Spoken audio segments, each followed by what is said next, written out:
자, 다니엘 8장 14절에 그가 내게 이르시되 2300주야까지니 뭐예요? 그때 뭐가 정결하게 된다고요? 성소가 정결함을 입을 것이다 그랬어요. 성소 정결. 예수님께서도 지상생애 봉사를 하셨을 때 2번 정도 성소 정결을 하셨습니다. 채찍으로 성전에서 모든 세속적인 일들을 다 뭡니까? 다 내던지시고 엎어버리시고 채찍을 때리시고 내쫓으신 것입니다. 2번 정도 하셨어요. 그런데 여기 이제 2300주야가 나오고 그때 여기서 그때가 중요해요. 그때 비로소 뭐가 된다는 거예요? 성소가 정결함을 어떻게 된다고요? 입을 것이다. 입으리라. 이건 이 당시에 다니엘이 기록한 이 말씀은 미래의 일이기 때문에 언제요? 미래의 일이기 때문에 그때는 성취된 게 아니죠. 그러니까 2300주야까지 그때 비로소 뭐가 시작된다는 거예요? 성소가 정결함을 입기 시작한다는 것이에요. 그렇죠? 예. 그래서 여러분이 이 다니엘 18장 14절은 이 다니엘 8장 14절 때문에 SDA 제7일 안식일 예수 재림교회가 탄생하게 된 배경입니다. 우리 교단은 1863년에 조직은 되었지만 이 2300주야 끝부분에 그게 몇 년이에요? 2300년에 그 연도가 몇 년입니까? 1844년이에요. 그러니까 2300주야 그때까지니 그때 1844년에 뭐가 시작된다는 거예요? 성소가 정결함을 입기 시작한다는 거예요. 그랬죠? 지금 2025년이니까 우리로서는 언제 시작된 겁니까? 1844년이니까 과거죠. 예, 약 180년이 지난 거예요. 지금 180년이 지났어요. 180년 전에 이 말씀이 성취가 된 거예요. 다니엘 8장 14절이 이 2300주야의 예언으로 말미암아 뭐예요? 재림교회가 탄생하게 된 동기가 된 것입니다. 시작점 예언이에요. 이해하셨습니까? 그러니까 이 다니엘 8장 14절을 빼놓고는 우리 재림교회를 말할 수가 없는 거예요. 그렇죠? 자, 이걸 잘 생각하시고, 자, 여기 뭐가 중요한 겁니까? 중요한 단어가 나와요. 성소라는 얘기가 나옵니다. 성소. 여러분, 성경은 무슨 이야기입니까? Sanctuary. God's sanctuary. 그죠? 예. Holy place. Holy place. 거룩한 성소. 성소 이야기입니다. 성소 스토리예요. 성경은 무슨 스토리? 성소 스토리. 성소, 성막, 성전 같은 얘기예요. 그리고 저와 여러분은 뭐예요? 하나님의 또한 성전이에요. 맞습니까? 너희는 하나님의 성전인 줄 알지 못하느냐 그러셨잖아요. 그러니까 성경 이야기는 뭐다? 성소 이야기다. 구약의 성소, 신약의 성전, 성경 전체가 성소 이야기이다. 하나님께서 뭐 하실? 거하실. 하나님이 임재하실 곳이 어디예요? 성전이요, 성소예요, 성막이고 회막입니다. 처소입니다. 처소도 마찬가지예요. 처소, 회막 그렇게 해요. 여러분의 처소, 여러분의 성전, 여러분의 성소, 모세 당시의 성소, 성막, 솔로몬 당시의 성전, 다윗 당시에, 그죠? 솔로몬 당시의 성전 이후, 그 이후 수르바벨 성전, 그죠? 예, 다 이 성전. 그래서 성경은 성소를 떠나서는 얘기가 안 돼요, 얘기가. 그러니까 저와 여러분은 그리스도인들은 뭡니까? 예수님의 재림을 사모하는 사람들은 늘 뭐를 연구할 필요가 있어요? 성소로에 대해서 연구할 필요가 있어요. 성소를 연구한다 그 말은 무슨 얘기입니까? 성경을 연구해야 되는 거예요. 왜요? 성경 얘기가 무슨 얘기니까? 성소 이야기니까. 그 성소는 누구신데? 원시 성소는 누구세요? 하나님이세요. 영원부터 거하시는 하나님. 예레미야 17장에. 그분은 성소세요. 그걸 믿으십니까? 계시록 21장에도 뭐라고 기록되어 있어요? 계시록 21장에 성 안에, 하늘에 가도 뭐가 있다고요?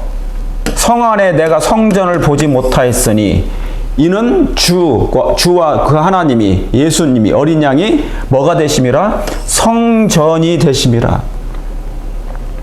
그러니까 이 우주는 성소 이야기고요. 성경 자체가 성소 이야기예요. 아시겠죠? 네. 그러니까 구약은 성경 연구 시간이니까 구약은 뭡니까? 구약은 무슨 얘기예요? 지상 성소 얘기죠. 자, 그 다음에 신약 이후에, 예수님 승천 이후에는 뭡니까? 이제 하늘 성소 이야기예요. 그죠? 예. 초림 때까지, 예수님의 초림 때까지, 구약에서 예수님 초림 때까지가 뭡니까? 지상 성소 이야기예요. 그리고 예수님께서 승천하신 후 그 신약 이후에는 전부 다 뭐예요? 어느 시대에? 하늘 성소 이야기예요. 그렇죠? 이 이야기입니다. 그러니까 지상 성소 초림과 이제 재림 사이에, 초림과 재림 사이에 지금 저와 여러분들이 그 성소 시대를 살고 있어요. 중요합니까? 자, 이해하시겠죠? 예, 지상 성소와 뭐가 있다? 하늘 성소가 있다. 이걸 이해하지 못하면 안 돼요. 그러면 여기 다니엘 8장 14절에 2300주야까지니 그때 성소가 정결함을 입으리라 했으니 연도로는 1844년이죠. 지금으로부터 180년 전. 지금 2025년이니까. 그러면 이때는 지상 성소예요? 아니면은 하늘 성소예요? 맞춰보세요, 빨리.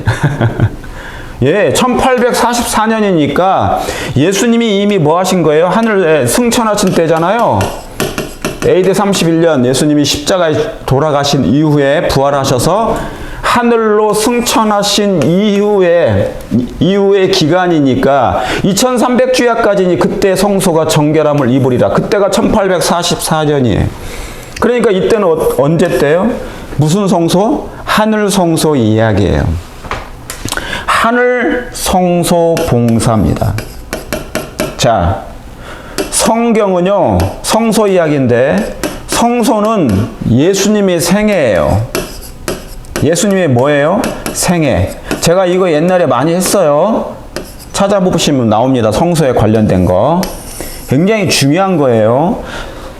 예수님의 성소시고 하나님의 성소시고 원시 성소시고 그분이 원래부터 영원전부터 원시부터 성소셔요. 그분이 성소시라고. 에덴이 성소가 있었고. 그러죠? 그러니까 근데 그분의 생애 자체가 성소란 말이죠.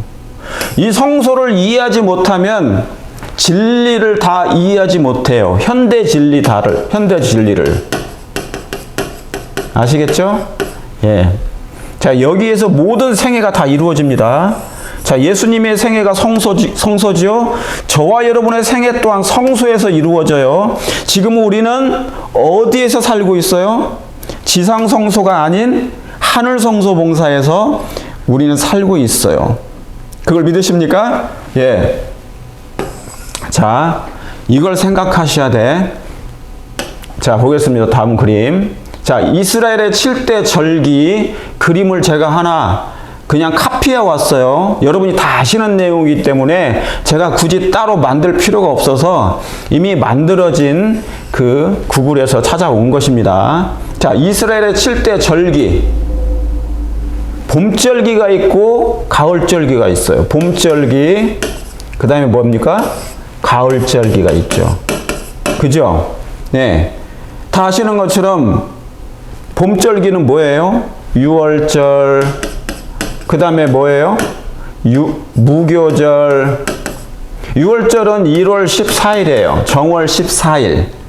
절기상 날짜가 유대력입니다. 유대력. 그 다음에 뭡니까? 무교절은 다음 날이에요. 1월 15일. 그래서 무교절은 뭐냐면 15일부터 21일까지 하는 거예요. 그래서 이 무교절은 언제입니까? 안식일이 된 거예요. 안식일. 안식일. 예수님께서 안식일, 예수님이 십자가에 죽으신 다음에 무덤에서 그분은 안식을 취하신 거예요. 자, 세상의 모든 죄를 그분과 함께, 그분이 죄짐을 다 짊어지셨죠. 아담의 죄로부터 시작하여 마지막 태어나서 죽을 그 사람의 모든 죄까지 예수님이 짊어지시고 십자가에 죽으시사 이제 무덤에 들어가신 것이에요. 죄의 싹슨 사망이 되신 거예요. 그분이 대신 형벌을 받으신 것이에요. 그리고 죄의 싹슨 사망이기 때문에 무덤으로 가신 것이에요. 그리고 예수님께서 안식하신 것이에요. 그러니까 세상의 죄가 그쳤다 그 말입니다. 그분이 속죄를 이루셨다 그 말씀이에요. 내가 다 이루었다. 그리고 안식하셨어. 그죠? 예. 그리고 뭡니까? 요제절. 요제절을 초실절이라고 해요. 요제절이 나옵니다. 요제절. 초실절. 이걸 초실절이라고 그래요.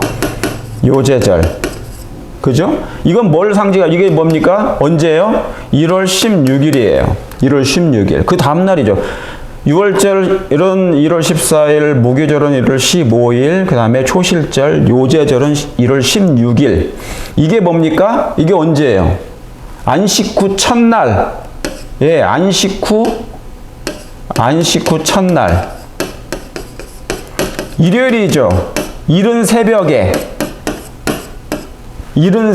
예수님이 부활하신 것이에요. 그죠? 예, 부족하네. 그 다음에 뭡니까? 예, 이 요제절, 초실절 다음으로 49일 후에 오는 그 날이 오순절이에요. 자, 오순절이 그때 옵니다. 그게 3월 6일입니다. 오순절. 이때는 뭐가 내린 거예요? 이게 3월 6일입니다. 성령 강림이에요. 오순절 성령 강림. 이게 뭐냐면 봄절기예요. 봄절기. 이건 절기인데 구약의 이스라엘 백성들이 예수님이 초림하시기 전에 이 절기를 매번 드렸어요. 그래서 절기 때마다 뭡니까? 제사를 드려요. 희생 제물을 바쳐요. 어린 양과 소를 바치고 계속 그랬어요. 희생 제사 제도가 있었어요. 끊임없이 양을 데리고 와서 피를 흘리고 또 피를 흘리고 양을 죽이고 또 피를 흘리고 그 일을 얼마나 오랫동안 했습니까? 수백 년 동안. 그런데 세상 죄를 지고 가는 하나님의 어린 양 대신 예수님이 직접 오셨잖아요. 그래서 유월절 양 너희 예수 그리스도께서 돌아가셨느니라. 그게 그 말씀이에요. 그래서 예수님께서 1월 4일 날, 1월 14일, 정월 14일, 유월절 유대력으로 정확하게 해질녘에 십자가에 죽으신 것이에요. 그러니까 이건 뭐다? 예수님의 이 봄절기는 예수님의 초림으로 당신 생애를 통하여, 누구의 생애를 통하여? 예수님의 생애를 통하여, 지상 생애를 통하여 이 말씀을 성취하셨어요. 봄절기가 이제 실제적으로 원형 대신 예수님이 오셔가지고 원본 대신 그 어린 양이 진짜 메시아로 오셔가지고 뭡니까? 다 이 봄절기를 성취하셨어요. 그러죠? 십자가에 죽으시고 안식하시고 부활하시고 승천하신 거예요. 이게 봄절기, 이게 절기의 7대 절기의 봄절기입니다. 예수님의 초림으로 성취하신 거예요. 그러면 가을절기가 남아있잖아요. 자, 이때 이제 예수님이 부활하셨기 때문에 하늘에 가신 거예요. 부활. 이 봄절기 이후에. 그러죠? 그리고 이스라엘, 사도들에게 40일 동안 함께 예수님이 계시고 그들과 이제 승천하시면서 10일 후에 오순절 성령이 부어진 이후에 언제요? 가을절기가 시작되는데 그때가 언제입니까? 나팔절이 시작돼요. 나팔절. 다 아시죠? 여기 나팔절. 7월 1일. 나팔절. 왜 나팔절이 나팔절을 왜 나팔절이에요? 7월 1일이 나팔절인데 이게 무슨 날입니까? 예, 뭐를 선포하는 거예요? 앞으로 뭐가 있을 것이다? 심판이 있을 것이다. 그러니까 이 나팔을 불어서 경고하는 것입니다. 알리는 것이에요. 뭐가 있다는 것이에요? 예, 이제 곧 대속죄일이, 그냥 속죄일이 아니고 대속죄일이야. 1년에 한 차례씩 구약 당시의 표상적 봉사에서는 의문의 봉사 시절에 이 대속죄일은 뭡니까? 대제사장이 1년에 딱 한 번은 뭐예요? 지성소에 들어가서 성소를 정결할 필요가 있었어요. 그게 뭡니까? 대속죄일이야. 대속죄일. 그렇죠? 그게 며칠이에요? 7월 10일이에요. 그러니까 이 나팔절은 뭡니까? 앞으로 10일 후에 뭐가 있다는 것입니까? 하나님의 심판이 있으니 준비하라는 겁니다. 경고한 거예요. 나팔을 불어서. 이해하시겠죠? 마지막 뭐가 있으니까? 대속죄일이 있으니까. 이때 우리의 모든 죄가 다 뭐 할 수 있으니까? 도말될 수 있으니까 죄를 회개하고 겸손히 믿음으로 이제 뭡니까? 대제사장의 대제사장의 지성소에 들어가서 그 봉사를 다 마칠 때까지 그들은 오로지 회개만 했다고요. 이게 대속죄일의 의미예요. 그 다음에 뭡니까? 대속죄일이 끝난 다음에는 뭐가 왔어요? 여기 있는 것처럼 장막절, 우리가 장막절, 이게 초막절이죠. 초막절이에요. 이게 7월 15일부터 21일까지 있어요. 초막절이 있다고, 그때. 이 초막절은 뭘 상징합니까? 아시는 것처럼? 예, 예수님의 재림이죠. 재림이에요. 예수님 재림. 그러니까 이건 지금 뭐냐면 봄절기, 이스라엘의 7대 절기 중에 봄절기는 예수님의 초림으로 성취가 다 됐어요. 그대로 그분이 이루셨어요. 그리고 오순절 성령까지 성취가 됐다고. 그러면 나머지 이제 가을절기만 뭐 하면 됩니까? 이루시면 돼. 이 가을절기가 실제적으로 이루시면 돼요. 자, 여기 봄절기는 예수님의 지상 성소봉사예요. 무슨 성소봉사? 예수님의 지상 성소봉사. 예수님께서 지상에 오셔가지고 봉사하신 생애를 얘기한 거예요. 이거 다 끝내셨죠? 성취된 거야, 이거. 다 성취됐어, 이제. 예수님께서 내가 다 이루셨어. 그리고 이제 나머지 남아있는 게 뭐예요? 가을절기에 이 봉사가 마무리돼야 돼요. 이건 뭐냐면 예수님의 재림이에요. 예수님의 재림. 재림을 위해서 재림 전 뭐가 할 필요가 있다? 백성을 준비시킬 필요가 있다. 자, 그래서 나팔절을 불어서 대속죄일이 있음을 알리고 이제 이 대속죄일이 끝나는과 동시에 조사 심판이 끝나는과 동시에 예수님이 재림하시면 그게 장막절이에요. 그러니까 지금 남아있는 건 뭐예요? 지금 나팔절도 다 성취됐죠. 이건 뭡니까? 예수님의 하늘 성소 봉사예요. 예수님이 승천하시고 이제 하늘에 가서 하늘 성소 봉사. 이거 지금 마친 거예요? 아니면 안 마친 거예요? 지금도 진행형이에요. 그러니까 나팔을 불어서 대속죄일 심판이 있다는 것을 알린 후에 정확하게 2300주야까지니 그때 성소가 정결함을 입으리라가 바로 이거야. 다니엘 8장 14절이 열리는 때가 이 말씀이에요. 대속지혜일 때. 그러니까 이 대속지혜는요, 어디하고 연관되어 있어요? 다니엘 8장 14절에 2300주야까지니 그때 뭐가? 성소가 정결함을 입기 시작할 거다. 그때가 바로 이거예요. 이 대속죄, 그때 성소가 정결함을 입기 시작할 것이다. 그래서 예수님께서 하늘 성소로 들어가셔서 그 지성소 봉사를 대제사장으로서 하신 거예요. 이해하시겠습니까? 예. 그러니까 지금 남아있는 절기가 뭐밖에 없어요? 지금 대속죄를 진행해요, 이게. 여기가 진행 중이라고. 여기는 재림이니까, 장막절은 재림이니까요. 남은 기간이 없다고 이제. 재림만 하시면 되니까. 그런데 요즘에는 미국이든 한국이든 전 세계든 한국 교회들은 전부 다 그냥 다 장막절을 1박 2일로 다 줄여. 옛날에는 이 장막절 1년에 한 번씩 교인들이 모이잖아요. 전국에 있는 교인들이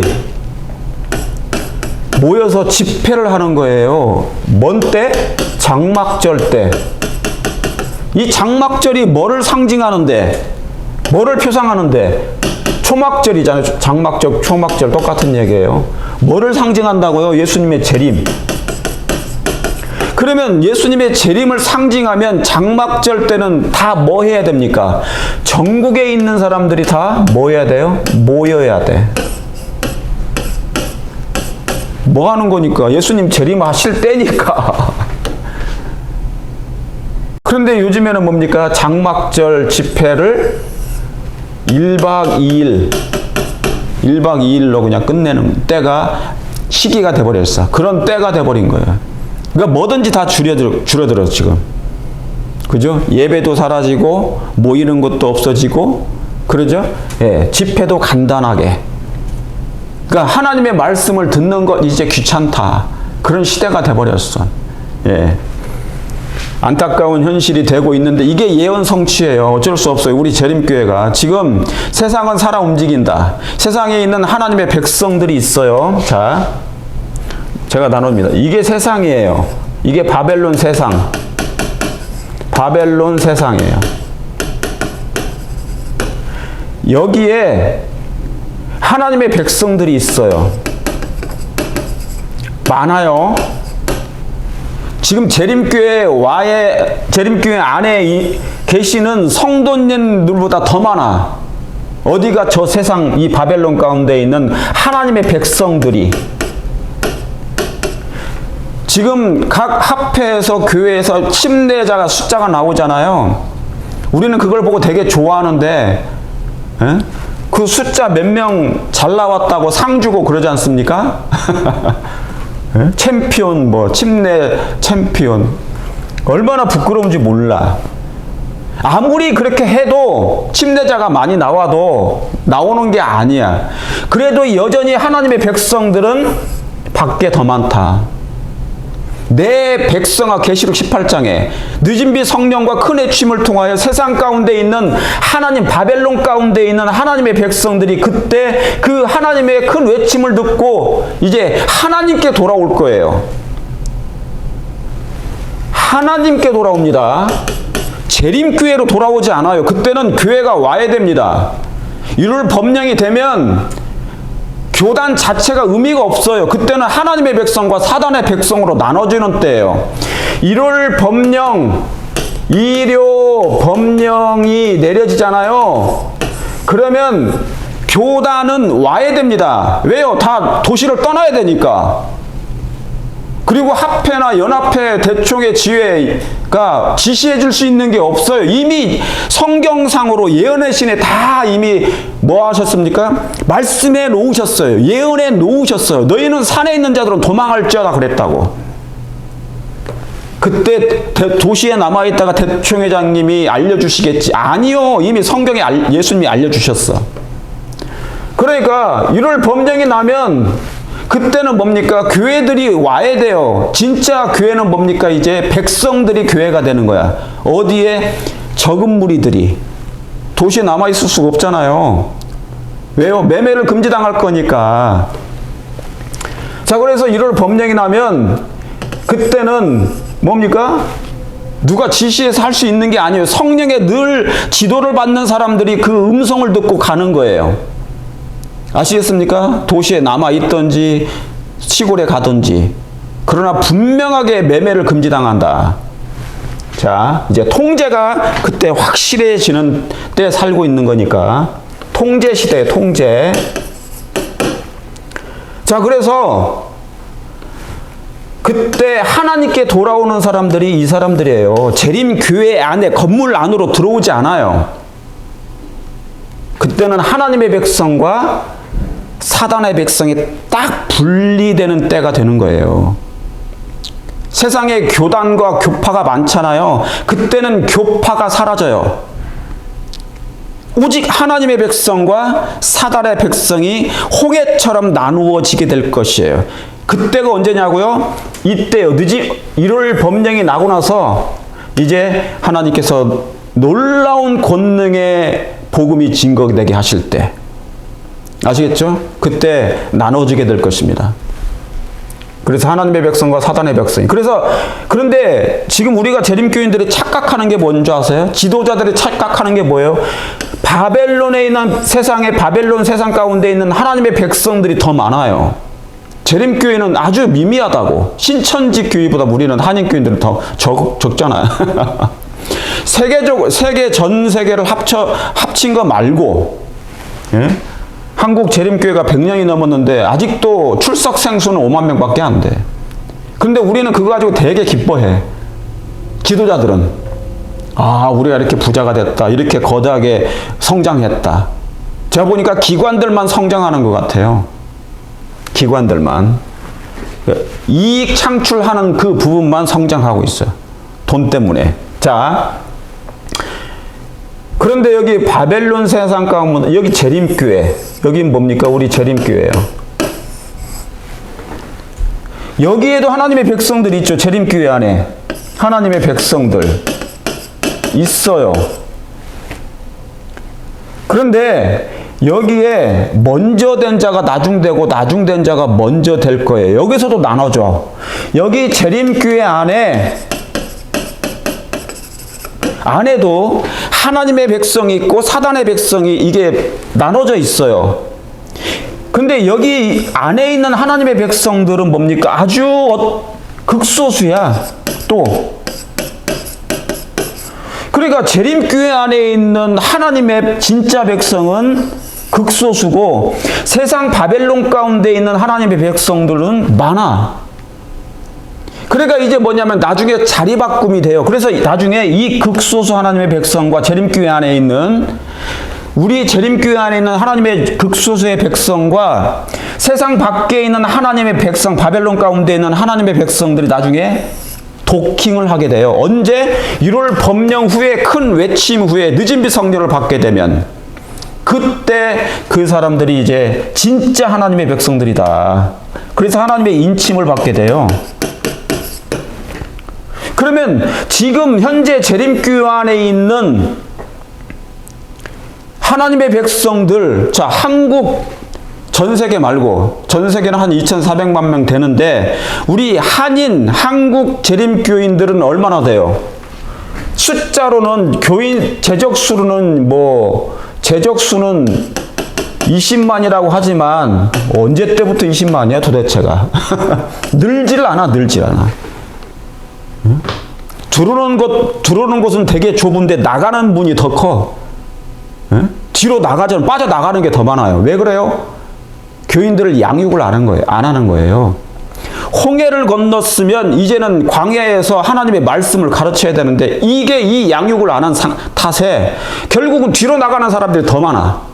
그러나 침례자 많이 됐다고 자랑할 게 없어요. 우쭐할 필요가 없다고. 의시될 필요가 없다고요. 그 상 주는 거 조심하셔야 돼. 뭐 회사도 아니고. 고무시키는 건 좋은데요. 자, 그래서 이 재림교회 안에 있는, 그러니까 청함을 받았으나 청함을 받은 사람은 많지만 뭐 하는 사람? 구원받는 사람들은 적다는 거잖아요. 그게 마태복음 20장, 21장, 22장의 그 말씀이에요. 먼저 된 자가 나중되고 나중된 자가 먼저 되랴. 여기 나중되는 사람이 이게 바벨론 가운데 있는 하나님의 백성들이라고. 응?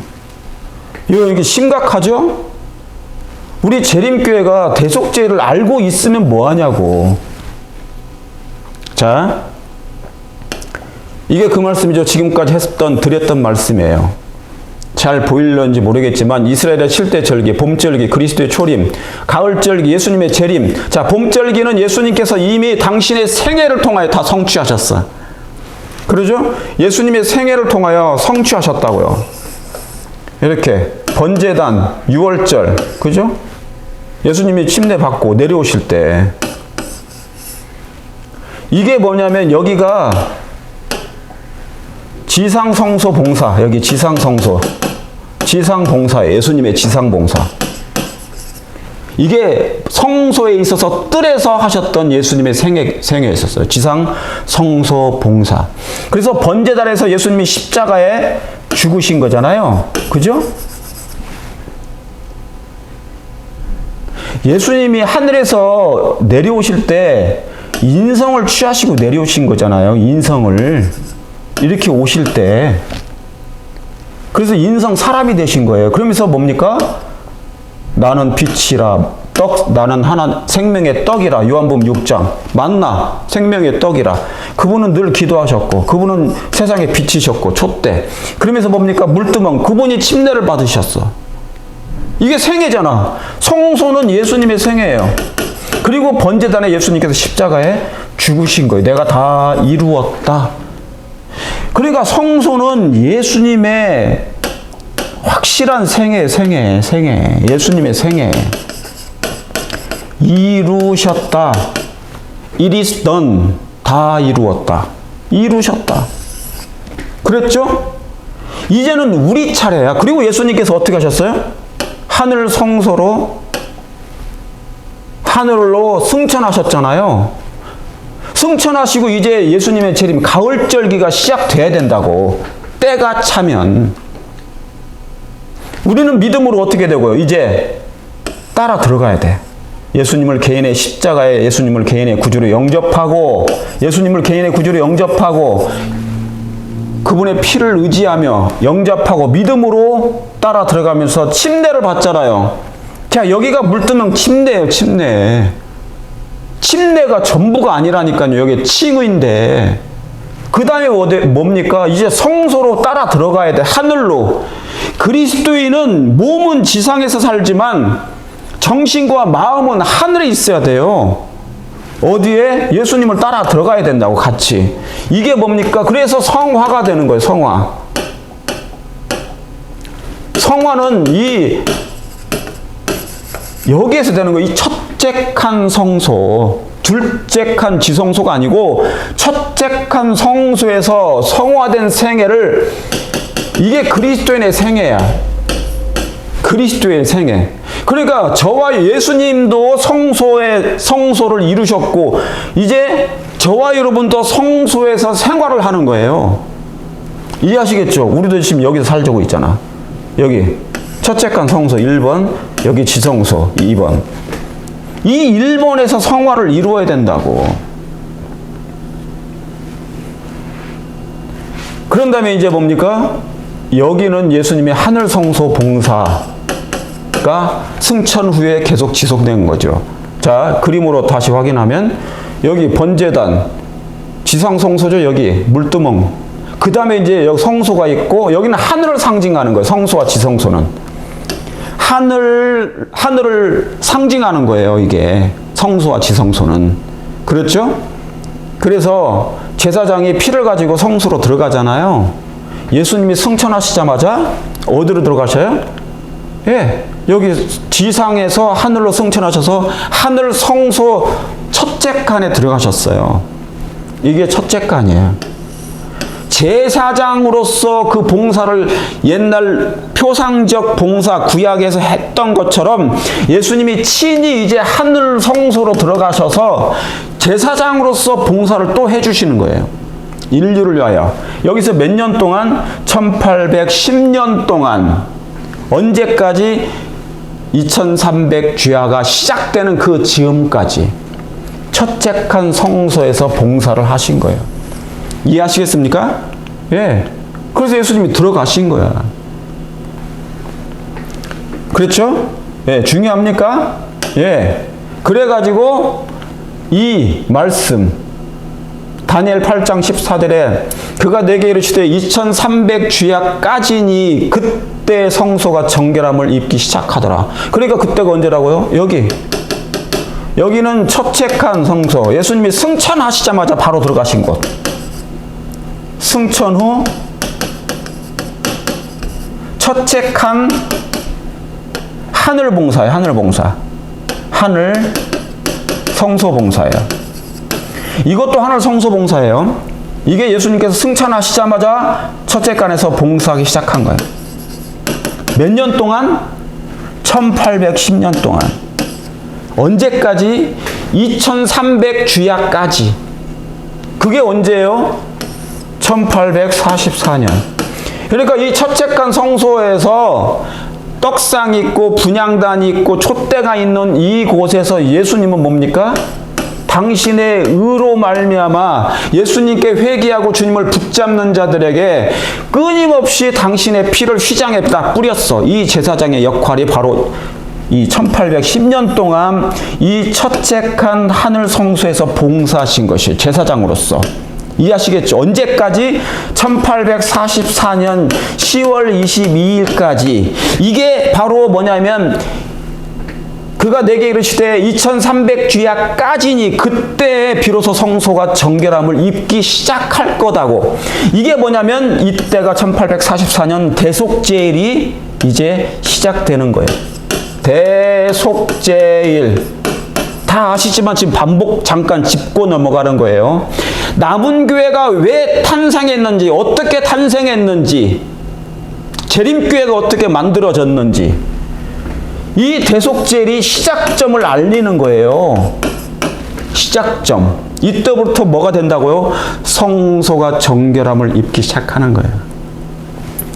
아시겠죠? 우리의 죄가 도말되기 시작하는 거라고. 예수님께서 아버지 앞에서 탄원하시고 간구해 주시는 것이에요. 우리의 품성의 결함들이 도말되도록 아버지 앞에 기도해 주시는 거예요. 간구, 변호사로서. 대변자로서 아버지시여 나의 피 나의 피 나의 피 내 피로 저들의 죄를 사했나이다. 그러오니 저 아이는 내 아이입니다. 내 자녀입니다. 저들의 죄를 보지 마옵시고 나를 보시옵소서라고 간구해 주시는 대속죄일 기간이에요. 그러니까 믿음으로 우리는 늘 어디를 바라본다? 우리의 몸은 이 지상에 남아있지만 여러분의 생각과 여러분의 마음은 늘 어디를 바라보고 예수님이 하시는 그 하늘 봉사에 따라 들어가서 믿음으로 생애를 하셔야 돼요. 죄를 멀리하고 품성의 결함들을 고쳐야 되고 이 대속죄일 기간에. 그런데 이 대속죄일 기간에 대속죄일이라는 이 지식은 다 알고 있어. 목사나 교인들 전체 다 알고 있어요. 알고 있어, 지식적으로는. 그런데요, 행동과 마음에서는 역사가 일어나나요? 역사가? 여러분의 마음을 품성의 결함이 있다는 것을 여러분이 인지하시고 계십니까? 품성 결함?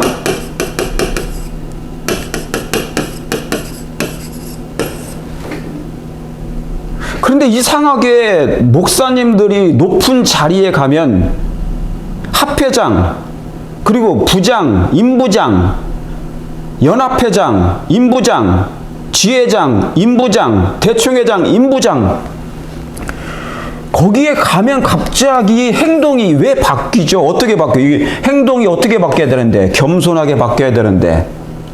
그죠? 명예에 앞서, 명예보다 더 중요한 게 뭐예요? 명예에 앞서 겸비가 필요하거든요. 임부장이 되면 높은 자리입니까? 아니거든요. 근데 이 품성의 결함이 왜 세월이 흘러도 안 변하냐고. 교인들한테 목사님들이 품성 변화, 품성 변화 얘기하는데 왜 목사님들 저 자신을 포함해서 왜 우리들은 안 변하지? 왜 겸손하지 않고 늘 뭡니까? 교만하지? 목이 막 너무나 힘이 들어가 있고 얼굴이 뻣뻣하고. 그게 옛날 유대 당시의 제사장들, 종교 지도자들, 사내들인 회원에 있었던 그 사람들의 특징이었어요. 품성의 특징. 성경은 여러분 다시 반복됩니다. 역사가. 대속죄일은 그런 기간이 아니에요. 정결한다잖아요. 근데 왜 이렇게 기관에 어떤 장으로 앉아 있으면, 완장을 차면 타이틀을, 높은 타이틀을 가지고 있으면 왜 사람들을 쉽게 보죠? 막 얼마나 무시를 하는지 몰라. 막 그게 입술, 말과 행동에서 막 느껴져. 그러니까 사람들을 뭡니까? 아래로 보는 거지. 자기 아래로. 아무것도 아닌 사람으로. 그게 성소가 정결함을 입는 거예요. 정결이란, 성소 정결은 성화를 같이 동시에 되는 거거든요. 자기의 품성의 모난 결점들을 뭡니까? 깎아줘야 되는 거예요. 다듬어야 되는 거예요. 도려내야 되거든. 도려내야 되는 거든. 이게 대속죄일 아닙니까? 재림교회가 이 기별을 가지고 있고 이 메시지를 가지고 있고 지금 그 대속죄일 기간에 살고 있다고 늘 설교하는데, 듣고 있는데 우리의 마음은 거기에서 너무나 멀어 있다. 그냥 형식적인 자리만 가지고 있다. 높은 자리. 내가 합회장인데, 내가 어느 부장인데, 그 타이틀이 뭐가 중요하죠? 뭐가 이렇게 힘을 줄. 여기 희대소망에 이렇게 기록되어 있어요. 의도된 권위에 있는 태도로, 그러니까 권위 있는 태도로, 그러니까 이게 의도됐어. 태도로 거드름을 피우며 나섰다. 누가요? 방해하려고 침례 요한을. 누가요? 사내들인 회원에 있는 지도자들이, 종교 지도자들이 보낸 거예요. 침례 요한이 왜 제가 저렇게 깝죽대고 말씀을 증거하지? 경고하고 책망하고 견책하지? 그러니까 뭡니까? 사내들인 회원에서 제사장들이 모여가지고, 관원들이 모여가지고, 바리새인들이 모여가지고 제 입 다물게 해. 그거 한 겁니다. 그래서 보낸 거예요. 그러니까 얼마나 거드름 피우고 이렇게 목에 힘주고. 겸손이 사라져요. 저도 목사지만 혹시 이 설교를 들으시는 우리 목사님들 계시지 않겠지만 혹시 그런 분들 계시면, 목사라는 직분은 아무것도 아니에요. 그냥 타이틀에 불과해요. 그냥 그리스도인으로서 늘 겸손함으로 위든 아래든 늘 그렇게 하시길 바랍니다. 아시겠죠? 교만하게 보이지 않고. 자, 여기 제가 옛날에 했던 걸 요약해서 가지고 왔습니다. 요한계시록을 요약한 거예요. 1장, 예수님이 승천하시자마자 7 촛대가 보이죠. 거기서 예수님이 다니셨어. 계시록 1장에. 그렇죠. 첫째 칸 봉사예요. 예수님이 여기 번제단 물두멍 있고, 그 다음에 이제 여기 지상성소고요. 이제 하늘성소가 여기 봉사야. 여기에서 하늘성소 봉사를 시작하신 거예요. 여기 1번 첫째 간, 여기 2번 지성소. 그랬죠? 그래서 예수님이 어디로 들어가셨다고요? 여기로 들어가셨다고. 승천하셨다고. 승천. 예? 십자가에 죽으신 이후에. 그리고 예수님이 가신 곳이 여기 촛대. 그게 계시록 1장이에요. 첫째 간 봉사. 2장 3절, 2장과 3장은 또 뭐예요? 7 교회에 대해서 말씀하신 거예요. 에베소 교회에서부터 시작해서 라우디게아 교회까지. 4장에 다시 이제 뭡니까? 그러니까 2장, 3장은 땅의 일이에요. 땅의 사건이에요. 지상 일이에요. 지상에서 있는 일들, 교회 일들. 그 다음에 다시 4장은 뭡니까? 하늘로 올라가. 그래서 하나님의 보좌가 열려요. 그죠? 그 다음에 5장부터 7장은 뭡니까? 7인에 대해서 나온 것입니다. 7인. 그래서 7인을 떼요. 7인을 뗀다고 구원의 증서가 나옵니다. 계시록 5장에도. 그러죠? 그 다음에 8장은 뭐가 시작됩니까? 이제 7인이 끝나고 7나팔로 시작돼요. 그러죠? 그래서 성소 7나팔. 그래서 뭡니까? 8장에는 기도가 시작돼. 여기 기도가 어디 있습니까? 분향단이 여기 있잖아요. 그 기도의 분향단이 응? 여기 지성소 앞 휘장 바로 맞은편에 뭐가 있어요? 분향단이 있다고. 분향단이. 이게 기도야, 기도. 여기. 그래서 8장은, 그러니까 성경, 계시록 전체는 뭡니까? 지금 하늘 승천하신 다음에 예수님께서 승천하시고 들어가셔서 하늘 성소 봉사를 하시는 장면을 장마다 기록하신 거예요. 장마다. 지금은 전부 다 뭡니까? 첫째 칸이야. 1장부터 몇 장까지? 10장까지는 이 첫째 칸에서 일어나는 일들이에요. 이 첫째 칸. 아시겠죠? 첫째 칸 성소, 하늘 성소 봉사. 예수님의 봉사. 몇 장까지요? 여기 10장까지는 첫째 칸에 들어가 보면 촛대가 있고 분향단 있고 떡상 있잖아요. 이게 그 내용이에요. 그 다음에 이제 뭡니까? 여기 7나팔 있죠. 10장이 나팔절이 돼요. 나팔절이 시작된다고. 그래서 나팔절이 왜? 이제 7나팔. 7나팔이 뭐라고 그랬습니까? 7나팔. 나팔절은 언제예요? 7월 1일. 나팔을 불어서 심판이 온다는 것을 경고하는 거예요. 그러니까 마음을 준비하고 있으라는 얘기지 않습니까? 경고하는 거예요. 경고. 심판을 선고. 이게 나팔절이야. 그런데 이때 계시록 10장에 뭐가 일어났어요? 대실망이 일어났잖아요. 성경을 예언을 연구하는데 예수님이 지상에 임하실 줄 알았어. 지상에 재림하실 줄 알았는데 재림을 안 하셔. 일로 오실 줄 알았는데 예수님은 오히려 뭡니까? 지상이 아니고 어디로요?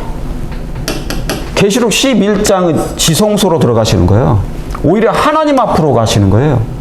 이게 계시록 11장 얘기예요. 대속죄일. 그러면서 뭐가 보입니까? 율법이 보이는 거. 이게 여기에요. 여기. 지성소. 하나님 앞으로 들어가셔서 마지막 하늘 지성소 봉사를 하시는 것이에요. 아시겠습니까? 예, 이게 계시록 11장의 사건이에요. 그럴 때 10장에 하늘이 열리면서 뭡니까? 하나님의 지성소가 보이면서 율법이 보이잖아요. 종교개혁의 마지막 종교개혁의 우리 개신교에서 마지막 개신교는 우리 재림교입니다. 진짜 종교개혁을 이제 마지막으로 단행할 거고 지금도 하고 있고 그러는 거예요. 그러죠? 그런 다음에 이 대속죄일이 시작된 다음에 뭐가 시작됐어요? 그냥 할 수가 없지 않느냐. 그래서 뭡니까? 12장에 계시록 12장 17절에 뭐를요? 자, 여기 실제적 대속죄일이 시작됐어. 언제? 계시록 11장부터. 그러죠? 그래서 뭡니까? 남은 자손을 하나님께서 불러내셔요. 자, 이 남은 자손, 남은 교회에 대한 성경의 예언을 하려고 지금까지 온 거예요, 제가. 이 말씀 드리려고 지금까지 이걸 설명을 다시 해드린 거예요. 중요합니다. 그렇죠? 예. 여기에서 남은 자손이 이제 탄생이 시작된다고. 남은 자손을 하나님께서 따로 뭐 하시는 거예요? 불러내신. 그러죠? 예. 여기요. 여기가 계시록 12장. 자, 그러면 성경의 남은 자손에 대해서 잠깐 볼게요. 계시록 12장 17절에 용이 누가요? 용은 뭐예요? 사단, 옅뱀, 마귀. 그렇죠? 사탄이에요. 타락한 사탄, 용이 여자에게. 여자는 뭡니까? 성경에서 교회. 여자는 교회. 순결한 교회가 있어요. 그렇죠? 그런데 또 뭐도 있습니까? 음녀. 여자는 여자인데 음녀야. 이건 타락한 교회야. 타락한 교회. 하나님을 떠났어. 배도한 교회야. 이게 음녀가 되는 거예요. 그렇죠? 그러니까 이 세상에는 뭐냐면 순결한 교회가 있고 1번이 있고 그 다음에 음녀가 있어. 타락한 교회가 있어요. 교회들이. 있어요? 없어요? 있죠. 지금 한국의 통일교 보세요. 다 뭡니까? 타락한 교회들이야. 자기들이 하나님이라고 그러고 자기들이 성령님이라고 그러잖아. 안상업 증인에 다 타락한 교회야. 그러죠? 이것만 있나요? 전 세계를 커버하는 그런 타락한 교회들이 있어. 응? 로마 교회 과거로부터. 자, 이 여자에게 분노해. 자, 용이 사단이면 사탄이잖아요. 그럼 악의 대표자죠. 악을 만들어낸 창시자죠. 악의 창시자, 죄의 창시자. 창시자, 악의 창시자. 그러면 교회가 음녀면 서로 같은 편이야. 사단하고 이 음녀는 타락한 교회는요, 같은 편이에요. 그래서 싸울 필요가 없어. 내가 너한테 생기를 넣어줄게 할 수 있다고요. 그런데 뭡니까? 그러니까 얘들끼리 이 용과 타락한 음녀 교회는 뭐 하지 않아요? 서로 분노하지가 않아. 화를 내지 않아요. 죽이려고 서로 싸우지 않아요. 왜? 같은 과니까. 이해하시겠죠? 같은 과니까. 유유상종이니까. 서로 악끼리 뭉쳐 있으니까 악끼리 서로 뭉쳐 있어. 성향이 같아. 그죠? 성향과 행동이 같아. 늘 악을 만들어내는 공장들이야. 그렇게 보시면 돼. 음녀 타락한 교회들. 사단과. 그런데 그러니까 얘들한테는 뭐 하지 않아요? 분노하지가 않아. 여기 분노라고 써 있잖아요. 그런데 어떤 일일 때, 어떤 교회일 때는 분노해? 여자가 순결한 교회일 때. 용이 분노하는 거예요. 사단이 그때부터 뭐 한다고요? 분노해. 너를 내가 진멸해버리고 말 거야. 너를 토벌해버리고 말 거야. 그렇게 하는 거예요. 이게 과거의 중세 암흑 시대부터 있어 왔던 일이에요. 그러니까 용이 언제 분노한다고요? 언제 분노한대? 자기하고 같지 않을 때. 성향이 다르고 사상이 다르고 목표가 다르고 같은 편이 아니야. 같은 편일 때는 분노하지 않아요. 그런데 분노하는 이유가 뭡니까? 이 여자가 그냥 교회가 아니야. 막 순결해, 품성이. 이 순결한 교회에 대해서는 뭘 가지고 있어요? 분노하고 진멸하려고 그래. 예? 진멸하려고 그래. 토벌하려고 그래. 이 정신이 있어. 그러니까 용이 여자에게 분노하여 돌아가는 거예요. 그런데 이 순결한 교회가 가지고 있는 특징이 뭐예요? 여기 나와 있어. 그 여자의 남은 자손은 하나님의 계명을 지키며 예수의 증거를 가진 자라고. 그래서 뭡니까? 모래 위에서 더불어 싸우더라 그랬어요. 자, 여러분 선악의 대쟁투의 가장 중요한 핵심이 뭡니까? 그래서 대쟁투예요. 대쟁투라고. 여러분 이거 잊지 마세요.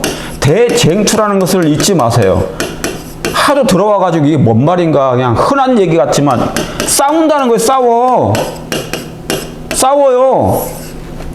여기 뭐라고 써 있습니까? 용이 누구하고 싸운다고요? 순결한 교회, 하나님의 계명대로 순종하는 예수의 증거를 가진 자 더불어 뭐 한다고요? 싸우더라. 싸우려고 바다 모래에 섰더라. 대쟁투가 벌어지는 거예요. 그러니까 교회는 뭐 하는 곳이다? 싸우는 곳이다. 투쟁하는 곳이에요. 투쟁. 늘 투쟁이 일어나. 싸움이 일어나. 같은 편이면 분노를 안 해. 그런데 편이 갈라지면 다른 편이면 분노해. 다른 편이면 분노해요. 교회 안에도 있잖아요. 유유상종이야. 영적인 사람과 육적인 사람이 나눠져요. 늘 영적으로 투쟁해. 늘 싸움이 있어. 갈등이 있어요. 갈등이. 여기 싸운다고 그러잖아요. 그런데 어떤 목사님들은 그래. 자, 교회에서 목사님이 기별을 제가 전했어요. 근데 강력한 마지막 기별이에요. 경고의 기별, 책망의 기별. 그런데 이 안에 교인 중에 여러 사람이, 몇몇 사람이, 예를 들어서 육적인 사람이야. 근데 이 하나님의 마지막 기별, 경고의 기별, 견체 기별, 책망의 기별을 듣기 싫어해. 그런데 이 사람은 늘 죄를 사랑해. 죄를 사랑하기 때문에 그 죄에서 벗어나라는 얘기 거잖아요. 이 교인을 사랑하기 때문에 이 기별을 증거한 거예요. 제가 뭐를 무릅쓰고 손해를 무릅쓰고 내가 잘못하면 쫓겨날 수 있잖아요. 제가 이 사람들이 힘이 센데 미국에서는 교인이 더 힘이 세. 교인이 사장이에요. 교회가, 직원회가, 선거위원회가 사장이에요. 목사를 청빙하고 내보낼 수도 있거든요. 합회가 아니야, 미국은. 그런데 마지막 현대 진리를 저희가 가지고 있잖아요, 목사가. 그러면 당연히 뭡니까? 기별을 전해야 되는데 교인 중에 다 하나님의 백성들이 아니에요. 여기에 하나님 백성 아닌 사람도 있다고요. 가라지가. 이 가라지의 특징은 품성이 뭡니까? 늘 육적이야. 영적인 걸 싫어해요. 그러면 당연히 이 메시지를 싫어하죠. 그러니까 뭡니까? 늘 투쟁하고 막 트집을 잡고 그러죠. 트집 잡아. 왜 트집을 잡아요? 내보내려고, 목사. 저 기별 듣기 싫다 이거지. 누구하고 같아요? 아합하고 같아요. 아합하고. 아합이 선지자를 막 싫어해. 내가 저 선지자 싫어한다, 안 하다, 싫어한다, 뭐, 싫어하는 거야. 내가 저 기별 듣는 거 너무너무 싫다고. 내가 저를 미워하나이다, 막 그러잖아요. 여호사밧 왕에게, 사돈끼리. 그러니까 근데 여기 뭐라고 써 있어? 싸워야 된다고. 교회는요, 아직 완성된 구원받은 교회가 아니에요. 여러분 그걸 잘 아셔야 됩니다. 그러니까 어느 목사님이 저 목사님은 싸워서 나왔대. 저 목사님은 교회에서 싸웠대. 저 목사님은 늘 교회를 분란을 일으키는 목사님이야. 그런 소문을 듣긴 하죠. 어떤 교회, 어떤 목사님들한테. 가지고 그 그런 목사한테 꼬리표를 붙여요. 여러분 싸운 게 이게 싸워야 된다고. 영적으로. 아니 어느 목사님이 육박전 해가지고 싸우는 사람 있습니까? 장로님하고 집사님들하고? 아니지. 링에서 막 이렇게 권투시합 합니까? 그런 싸움이 아니잖아. 전부 다 영육 간의 영적인 투쟁을 하는 거예요. 투쟁이 있다. 지금 교회는 투쟁하는 교회지 완성된 구원이 완성된 교회가 아니다. 그 말이면 승리한 교회가 아니에요. 승리한 교회가. 그런데 교인들이 영적인 분별력이 없다 보니까 목사들도 제사장들이 분별력이 없어. 욕심이 많아. 사심이 많아. 목사들은요. 자리에 대한 욕심이 많아요. 옛날 때부터 자리에 대한 욕심이 많아. 이 권세 부리려고 아주 그냥 여기 나오잖아요. 의도된 권위의식이 얼마나 강한지 몰라. 이 권위의식, 이 높은 자리에 대해서 유지하려고 사심이 있어. 근데 교인들은 뭡니까? 거기에 같이 발맞춰서 자기도 육적이면 동조한다고요. 이 같이 합세해가지고 가담해서 싸워요. 싸운다고. 누구를요? 정말 참된 기별을 이 순결한 교회 여자에게 분노한다고요. 그 여자에게 순결한 교회가 재림교회 전체적으로 봐서는 이 교회가 순결한 재림교회가 순결한 교회지만 멀리서 보면 산이 아름답잖아요. 그러나 가까이서 보면 뭡니까? 나무 잎사귀 보면요. 벌레들이 얼마나 많은지 몰라. 아주 그냥 혐오스러운 벌레들이 많아요. 그와 같아요. 전체적으로는 하나님께서 이 재림교회를 선택하셨지만 이 재림교회 안에도 구성원들은 목사, 장로, 집사, 구성원들은 아주 가라지들이 있어요. 악에 편승한 사람이 있다고요. 죄와 편승하는 사람이 있어요. 그리고 가담하는 사람이 있다고요. 그게 육적인 사람들의 교회에 늘 그런 사람들이 교회를 좌지우지했어. 돈 많고 재력 있고 그런 사람들이 권위를 부린다고요. 거기에 누가 거기에 제사장이 목사들이 그런 사람들에게 편을 들어가지고 같이 힘을 내서 아주 영적인 연약한 소수의 교인들을 힘들게 해요. 늘 그래 왔어. 예수님 당시도 그랬고 지금도 그런 거예요. 지금도. 그래서 여기 싸운다지 않습니까? 교회는 싸우는 곳이지 승리한 교회가 아니에요. 영적인 투쟁이 있어야 됩니다. 평안하다, 안전하다? 그 교회는요, 하나님의 교회 아니에요. 여러분의 교회가 평안하다, 안전하다. 그러면 뭡니까? 먹없는 거예요. 검을, 그 목사님이 검을 들이대지 않은 거예요. 검이 없다. 하나님의 말씀, 그 성령의 검, 말씀, 검이 없다. 내가 화평을 주러 온 줄로 생각지 말라. 평안하다, 안전하다? 예수님은 화평 주러 오신 거 아니에요. 그러니까 막 이 유대인들이 난리가 났죠. 예수님 때문에. 특별히 종교 지도자들, 사내들인 회원들이 다 그냥 예수님 못 잡아먹어서 환이 됐다고. 오히려 성경에는 뭐라고 기록됐어요? 연구했다고 그랬어요. 예수님을 어떻게 죽일 연구를 해. 이단 사이비 연구위원회가 있는데 성경을 연구하는 위원회가 아니라 우리 재림교회도 성경 연구위원회가 있죠. 이단 그런 연구위원회가 있는데 그 당시에 사내들인 회원에서는요 예수님을 죽일 연구를 했다고. 누가요? 지도자들이 가지고 이상한 소문을 퍼뜨려. 유언비어를. 저 목사 이렇다, 저 침례요한 저렇다, 예수님이 이렇다, 막 이상한 얘기를 한대. 올바른 진리의 말씀을 경고의 기별을 증거하면, 백성들이 회개토록 하면, 왜 그런 줄 아십니까? 왜 그렇게 자리를 뺏기니까, 자기 자리를 잃어버릴까 봐.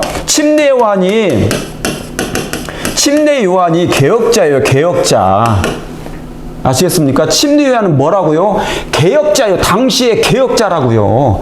회개하라, 천국이 가까웠느니라. 개혁자라. 당시의 왕들부터 평민에 이르기까지 다 경고하고 책망하고 세리들까지 회개하라고 외쳤어요. 그러니까 뭡니까? 지도자들이 사내들인 회원에 있는 그 당시 사람들이 미워 죽었어요. 이 사람 때문에 자리 잃어버릴까봐. 자리가 위태해. 자신들의 그 높은 자리, 합회장 자리, 연합회장 자리, 지회장 자리, 임부장 자리가 위태했어요. 누구 때문에? 침례 요한의 그 경고 때문에. 여기 지금 나오잖아. 여기 시대소망에. 예? 침례 요한의 자리, 그것 때문에 경고하니까 호사스러운 옷을 입고 여기 지위와 나와. 이 시대소망이에요. 지위와 권세, 자만심에 찬 이 위대한 사람들이 평화의 광야의 선지자 앞에 섰어. 다가온 거예요. 그러니까 사내들인 회원에서 이 사람들을 보내가지고 침례 요한을 뭡니까? 회방한 거예요. 방해하고. 너 그런 기별 전하지 말라 이거죠. 뭐가 있다고요? 자기들의 지위와 권세가 위태하거든. 자리 잃어버릴까 봐. 여러분, 오늘날의 한국에서 벌어지는 모든 합회장 선거, 연합회장 선거 전부 다 운동하는 거예요. 운동하는 거. 선거 운동하는 거예요. 지회장도 다 선거 운동해서 하는 거예요. 저는 그것을 옛날부터 보아왔죠. 미국도 마찬가지예요. 미국 합회요. 제가 여러 합회에 있어봤잖아요. 정말 기가 막힙니다. 아무튼 싸워야 돼. 그래서 투쟁하고 싸워야 돼. 응? 이게 그런 기회. 여러분, 마지막 때는 하나님의, 자 보세요. 옛날에 예루살렘이 멸망할 때, 예루살렘이 멸망하기 직전에요. 청년이 일어났다고. 청년이 7년 전에 청년이 일어나가지고 막 경고하고 다니니까 저 입 닫아라! 입틀막 하려고. 그거 다 누가 한 겁니까? 그래서 결국 이 청년을 감옥에 집어넣어 버리잖아요. 그 입 다물게 하려고. 그렇다고 해서 그렇다고 해서 그 멸망이 멈춰집니까? 아니거든요. 교회는 투쟁해야 됩니다. 영적인 싸움이 있어야 됩니다. 그리고 교회는 하나님의 성령의 검이 임해야 돼요. 여러분들이 분별력 있게 구분하셔야 돼. 무조건 누가 얘기하면 그 말이 다 옳다 그렇게 생각하지 마세요. 오죽하면 그럴까라고 생각하셔야지. 나는 하나님께서 우리로 여기 써 있어요. 뭐라고 써 있어요? 우리로 당신 자신에게 특이한 보물이, 특이한 보물이래. 특이한 보물이래요. 보물이 되게 하기 위하여 제7일 안식일 예수 재림 교인들은 세상과 구별된 하나님의 뭐예요? 독특한 백성으로 선택됐다. 독특한 백성이야, 우리 재림 교인들은. 제7일 안식일 예수 재림 교인들은 독특한 백성으로 하나님께서 우리를 선택하셨어요. 여러분을 선택하셨어요. 이 교단을 선택하셨어요. 그걸 믿으십니까? 제가 지금 남원교회에 대한 성경의 예언을 얘기하는 거예요. 그런데 좀 더 들어보세요. 제가 이렇게 지도자들, 목사인 저 자신부터 같은 동역자들이니까 목사들이 가장 책임 있는 위치에 있기 때문에 이런 경고를 하고 책망을 하고 견책을 하고 이렇게 처절하게 제가 말씀을 드리는 거예요. 왜요? 각성하지 않으면 안 되니까. 여기 그 높은 자리 유지하기 위하여 권위를 행사한다고 그러지 않습니까? 그 자리를 위태위태한 자리가 잃어버리지 않게 하기 위하여. 제가 안전해도, 어떤 목사님들이 안전해도 그 일을 행하는 지도자는 멸망당합니다. 시간 좀만 지나보세요. 때가 가까우면, 이제 이를 법령이 나면 그 열매들이 다 드러나요. 특이한 백성, 마치 하나님을 정말 공경하고 하나님을 사랑하는 것처럼 말하지만 전혀 아닌 사람들 많아요. 그 사람이 입고 있는 뭡니까? 입고 있는 그 옷이, 그 사람이 앉아있는 그 높은 자리가, 거스름 피우는 그 자리가 구원을 주지 않는다, 그 말입니다. 아주 하나님 앞에서 겸손하게 자신을 엎드려서, 그리고 모든 백성들 앞에 엎드려서 그 일을 해야 돼요. 그리고 죄는 죄라고 분명하게 말씀하고 경고하고 못하게 해야 됩니다. 높은 자리에 올라갈수록 합회장이 되고 연합회장이 되고 지회장이 되고 대총회장이 되면 죄는 침묵하고 묵인해야 되는 것입니까? 아니에요. 성경의 표준과 원칙은 변함이 없습니다. 정신 똑바로 차리시기 바랍니다. 높은 자리에 앉아있는 분들. 그래서 우리 백성들이 그런 죄된 영향을 받지 않도록 해야 됩니다. 예수님을 그 당시 예수님 당시에 지도자들이 예수님을 십자가에 못 박으라 했다고요. 예수님을 악인으로 몰았다고요. 바라바는 놓아주고 이단의 괴수처럼 예수님은 아주 악인으로 몰렸다고요. 그렇게 만들어버려요. 누가요? 지도자들이, 사내들인 회인 지도자들이, 종교 제사장들이 그렇게 만들었다고요. 누구를요? 예수님을. 선한 사람인데 오늘날도 지금도 그렇게 하고 있어. 이런 기별을 증거하는 저 같은 목사를 그렇게 악인으로 만들 수 있다고요. 그 사람들은 높은 자리가 있고 인프라가 되어 있으니까, 영향력이 있으니까 교단에서. 저같이 변방에 있는 목사가 말하면 얼마든지 악인, 바라바 같은 사람으로 만들어버릴 수 있어요. 이런 기별을 증거한다고. 자신들의 뭐가 들통이 나거든, 폭로가 되거든. 여러분, 구속의 경륜의 핵심이 뭔지 아십니까? 사단의 정체를, 사단에 숨겨진, 기만하고 싶은, 숨기고 싶은 그 정체를 드러내는 것이에요. 폭로하는 것입니다. 사단의 정체를. 사단은 인간의 눈에 보이지 않잖아요. 그래서 인류가 속고 있는 것입니다.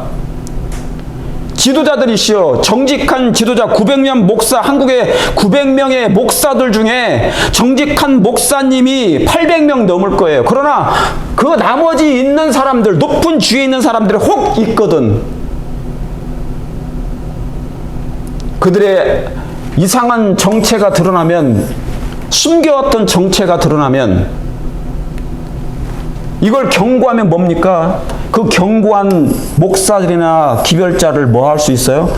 바라바로 예수님처럼 악인으로 만들어 버릴 수 있다고. 제가 이런 기별을 지금까지, 저도 그런 욕을 얼마나 많이 얻어든 먹었는지 몰라. 이렇게 가감없이 말씀을 증거하니까. 자, 여기 보세요. 그러니까 여기 이게 무슨 말씀이십니까? 그분께서는 제7일 안식일 예수 재림교인들을 특이한 보물이 되게 하기 위하여 독특한 백성으로 선택하셨다는 거예요. 그리고 그분께서는 진리의 큰 칼로 그들을 세상의 채석장에서 잘라내셨다. 그리고 자신에게 연결시키셨다. 그러니까 제7일 안식일 예수 재림교회, 우리 재림교회를 하나님께서 세상 가운데서 우리를 뭡니까? 따로 잘라내셨다고요. 구별시켜 놓으셨다고요. 뭘로? 대표자로. 하나님의 진리의 대표자로 삼으시고 마지막 구속 사업에서 당신의 뭐가 되게 하시려고? 대사가. 하나님의 대사요, 하나님의 대표자예요. 대표자. 특사의 특사. 하늘에서 파송된 특사가 세천사의 기별을 증거하는 사람들이에요. 그게 재림교회 아닙니까? 그런데 특사면 뭡니까? 대표자, 하나님을 대표하는 사람들인데 뭐가 있어야 됩니까? 순결해야 돼. 품성이. 정직해야 돼요. 선거운동 해가지고 합회장 되려고 하지 마세요. 지회장 되려고 하지 마시고 연합회장 되려고 하지 마세요. 여러 번 해먹으려고 하지 마시라고. 그게 예언의 시간에 다 나와 있습니다. 경고되어 있습니다. 여러 번 해먹지 말라고 나와 있다고. 그런데 제밥에만 관심이 있으면 대표자로 할 수 있습니까? 여기서는 지상에서는 잠깐은 대표자가 되죠. 여기는 뭡니까? 하나님의 대사 대표자예요. 제7일 안식일 예수 재림교인들은 여기 뭐라고 써있어? 자, 진리의 큰 칼로, 여기 진리의 보존자라는 얘기입니다. 진리, 그 다음에 품성의 대표자, 대사, 사신. 그럼 예수님의 그대로 증거를 해야 된다고. 겸손하고 자신을 낮추고. 근데 그 자리에 가면 총무부장의 자리에 앉아 있기만 하면, 여기 주의 총무부장 자리에 앉아 있기만 하면 목이 얼마나 고든지, 한국의 어디에 높은 자리에 가기만 하면 얼마나 그냥 사람 무시했는지, 제가 민망할 정도로 이 사람을 업신여기더라고요. 왜냐하면 그런 사람들은 표가 안 되거든. 표가 안 돼요. 영향력이 적은 사람일수록 더욱 그렇게 해요. 자, 이게 바로 뭐냐면 남은 교회를 하나님이 택하신 특별한 목적이에요. 얼마나 대단합니까? 재림교회가. 자부심 대단합니까? 자부심 가지십니까? 우리 교회는 남은 교회입니다. 자부심이 있으십니까? 예, 독특한 백성으로 선택됐다. 그렇죠? 그 다음에요. 그러면 부르신 이유가 뭐예요? 지금까지 인간에게 위탁된 가장 위대한 진리의 부, 이게 중요하다고. 재림교회를 세상의 채석장에서 따로 불러내시고 선택하시고 구별해 놓으신 이유가 뭐라고요? 진리의 부가 있다고요. 와, 이 주옥 같은 기별을 하나님께서 우리에게 맡겨 놓으셨다. 진리의 보존자다. 부. 하나님이 인간에게 지금껏 보내신 것 중에 가장 엄숙하고 두려운 경고가, 여기 경고라고 써있죠. 이게 제가 드린 말씀이 아니고 선지자가 가장 엄숙하고 두려운 경고가 그들에게 위탁되었는데, 이 경고를 위탁했대잖아요. 그러면 기별자들이 이 경고를 뭐 해야 됩니까? 위탁받은 이 경고를 뭐 해야 돼요? 경고해야지. 책망의 기별을 증거하지요. 해야 되죠. 검이니까 견책하고 회개하십시오. 이건 사랑으로 해야 되죠. 당연히 사랑으로 경고하고 사랑으로 책망하고. 뭐를 위탁해 하셨으니까 여기 나오잖아요. 응? 엄숙하고 가장 엄숙하고 두려운 경고가 이 재림교회에게, 목사들에게, 교인들에게 위탁되었는데, 특별히 목사님들에게 그들은 그것을 세상에 전해야 한다. 우리는 경고해야 됩니다. 침례 요한이 했던 것처럼, 사도 바울이 했던 것처럼 경고하는 나팔수예요. 경고의 나팔. 나팔을 불어 경고하라는 거예요. 나팔을 불어. 근데 요즘에는요, 뭐가 이상한 줄 아십니까? 죄가 교회 안에, 세상이 죄가 만연하니까 교회까지도 죄가 스며 들어왔어요. 그래서 죄가 하나의 뭐냐면 문화가 됐어요. 문화가 되면 죄를 죄라고 느끼지 않아요. 죄를 죄라고 느끼지 않기 때문에 이 나팔, 경고의 나팔을 하나님이 부르라 하셨는데 이것을 뭐 할 수 있어요? 싫어하는 거야. 거부하고 거절하고 미워하고, 그런 일이 지금 이제 앞으로 더 심해질 거예요. 어디서? 교회마저도. 왕들이 선지자들의 기별을 싫어했던 이유가 그거예요. 두려우면서도 싫어해, 경고를. 예? 자, 얼마나 놀라운 기별입니까? 그런데 우리 목사님들이 우리 교인들에게 늘 이 기별을 증거해 왔어. 우리 재림교회는 남은 교회라고. 우리 재림교회는 하나님께서 선택하시고 마지막 때 이 교회를 통하여 사업을 마치실 거라고. 맞죠? 그래서 교인들에게 늘 뭐를 불어넣었어요? 자부심을 불어넣었어. 그런데 자부심만 불어넣었지 뭐는 안 됐습니까? 교인들을 영적으로 양성은 부족했다. 양육과 양성은 하지 않았어. 하나님의 사람으로 양성해야 되거든요. 양육, 뭐를 양육해야 됩니까? 품성을 양육해야 돼요.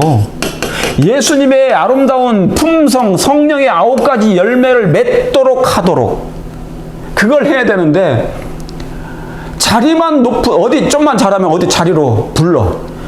뭐가 좀만 잘하는 것 같으면 막 자리로 불러가. 가지고 뭡니까? 인사이동을 시켜버려. 바로바로. 평신도들도 좀만 잘하면 거기로 불러들여가지고 진짜 이 저변에서 할 수 있는 일을 안 해. 가지고 뭡니까? 그 사람이 교만해져 버려요. 교만해져 버려. 여러분, 합회 임부장, 어떤 부장 하면은 목에다 힘줄 자리인가요? 아니면 겸손히 더 봉사할 자리인가요? 겸손히 봉사해야지.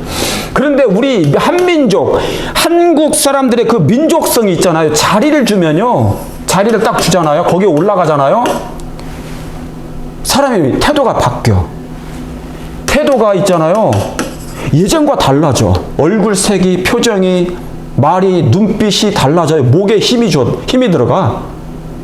그리고 안면을 서서히 몰수하려고 그래. 내가 어떤 자리인데 나한테 그런 게 있잖아요.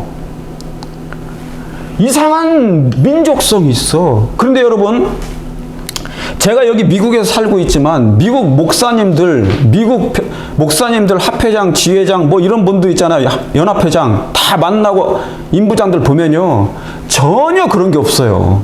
그런 사람들은 권위를 부리지 않아요. 파이어 시키긴 해도. 권위를 겉으로 부르지 않아요. 왜요? 브라더라고 브라더라고 그래요. 형제라고 그래요. 여기 목사님들도 전부 다 합회장, 그런 사 엘더라고 그래요. 그냥 엘더. 권위의식이 없어요. 태도에 있잖아요. 그냥 평신도처럼 행동해. 같이 친구처럼, 형제처럼, 가족처럼. My brother. 그런데 한국에 가면 이력서 쓸 때 보면 나는 어디 부장했네 막 그게 써.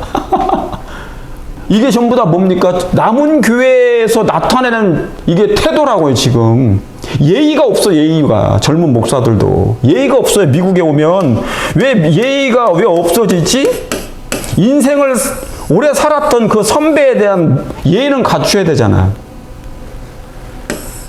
그런 것도 없어져요. 진리의 부를 가진 교회입니다. 우리를 택하신, 우리가 진리의 부가 있어요. 경고가 위탁됐습니다. 이걸 전해야 된다고요. 그런데 교인들에게 늘 자부심만 넣어줬어. 당신들은 남은 교회야. 우리 교회는 남은 교회야. 남은 진리 교회야. 우리는 너무너무 적은 무리야. 늘 그런 것만 듣다 보니까 사람들이 뭡니까? 은근히 교인들이 목에 힘이 들어가. 교만해졌어. 자, 보세요, 이제.